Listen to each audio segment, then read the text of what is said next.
Parliament ఎన్నికల వరకు తెలంగాణ కాషాయ సారథిగా కిషన్ రెడ్డిని కొనసాగించనున్నారా? ఎంపీ ఎన్నికల ముందు అధ్యక్షుడి మార్పు పార్టీకి లాభం కన్నా నష్టమే అన్న భావన కమలనాథుల్లో ఉందా?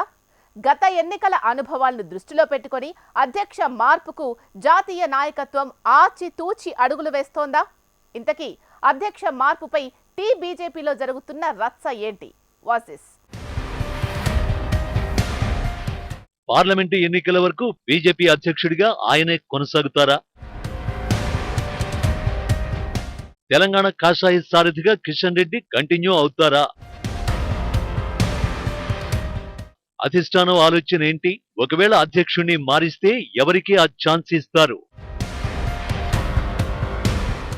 ఇప్పుడు బీజేపీలో జరుగుతున్న చర్చ ఇదేనట.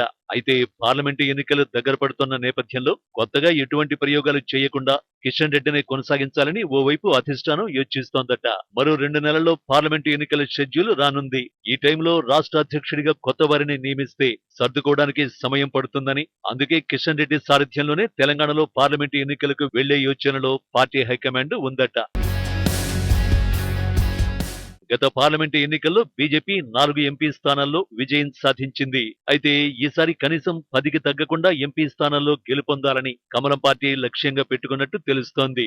ఈ ఎన్నికల్లో ప్రచారానికి ఎలాంటి అస్త్రాలు సంధించాలనే వ్యూహాలపైన పార్టీ కసరత్తు చేస్తున్నట్టు కనిపిస్తోంది. కేంద్ర ప్రభుత్వం తెలంగాణకు ప్రత్యేకంగా ఇచ్చిన రీజనల్ రింగ్ రోడ్, రైల్వే రోడ్ల అభివృద్ధిని జనాల్లోకి తీసుకెళ్లాలని భావిస్తోందట. దీనికోసం ప్రత్యేక కార్యాచరణ రూపొందించినట్టు చెబుతున్నారు. వికసిత్ భారత్ సంకల్ప యాత్ర పేరిట జనాలకు చేరువ కావాలని బీజేపీ ప్లాన్ చేస్తోంది. జనవరి 26 వరకు వికసిత్ యాత్ర ద్వారా కేంద్ర ప్రభుత్వ పథకాల గురించి ప్రజలకు వివరించనున్నారు. కేంద్ర ప్రభుత్వ పథకాలు అర్హులైన వారికి అందకపోతే వారిని కేంద్ర ప్రభుత్వ పథకాల్లో ఎన్రోల్ చేయించి కేంద్ర ప్రభుత్వ పథకాల ప్రాధాన్యతను చెప్పనున్నారు. అంతేకాకుండా మోడీ ప్రభుత్వం ప్రజలకు చేస్తున్న సంక్షేమ పథకాల గురించి ప్రజల్లో చర్చ జరిగే విధంగా బీజేపీ యోచిస్తోన్నట్టు సమాచారం.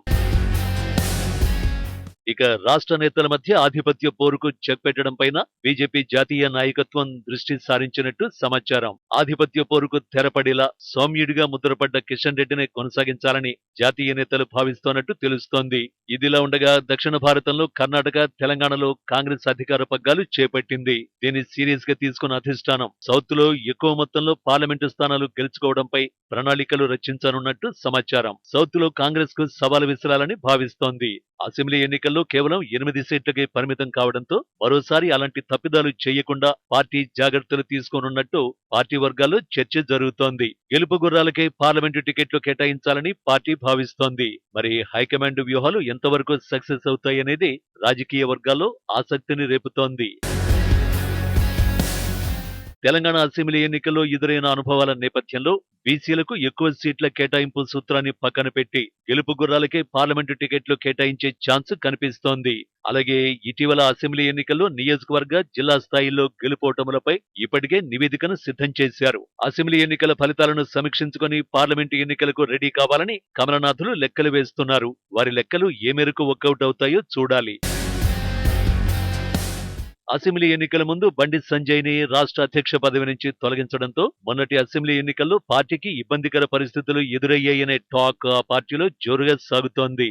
మళ్లీ పార్లమెంటు ఎన్నికల ముందు అధ్యక్షుడిగా ఉన్న కిషన్ రెడ్డిని తొలగిస్తే కొత్త తలనొప్పులు వచ్చే అవకాశాలు ఉన్నాయని జాతీయ నాయకత్వం భావిస్తోందట. ఇక అసెంబ్లీ ఎన్నికల్లో చేసిన పొరపాట్లు మళ్లీ పార్లమెంటు ఎన్నికల్లో చేయకుండా సౌమ్యుడిగా, సీనియర్ గా ఉన్న కిషన్ రెడ్డి సారథ్యంలోనే ఎంపీ ఎన్నికల్లో బీజేపీ తెలంగాణలో మెజారిటీ స్థానాలు సాధించి సత్తా చాటాలని చూస్తోందట. మరి పార్లమెంటు ఎన్నికల్లో జాతీయ నాయకత్వం అంచనాలకు తగ్గ ఫలితాలు వస్తాయో రావో చూడాలి.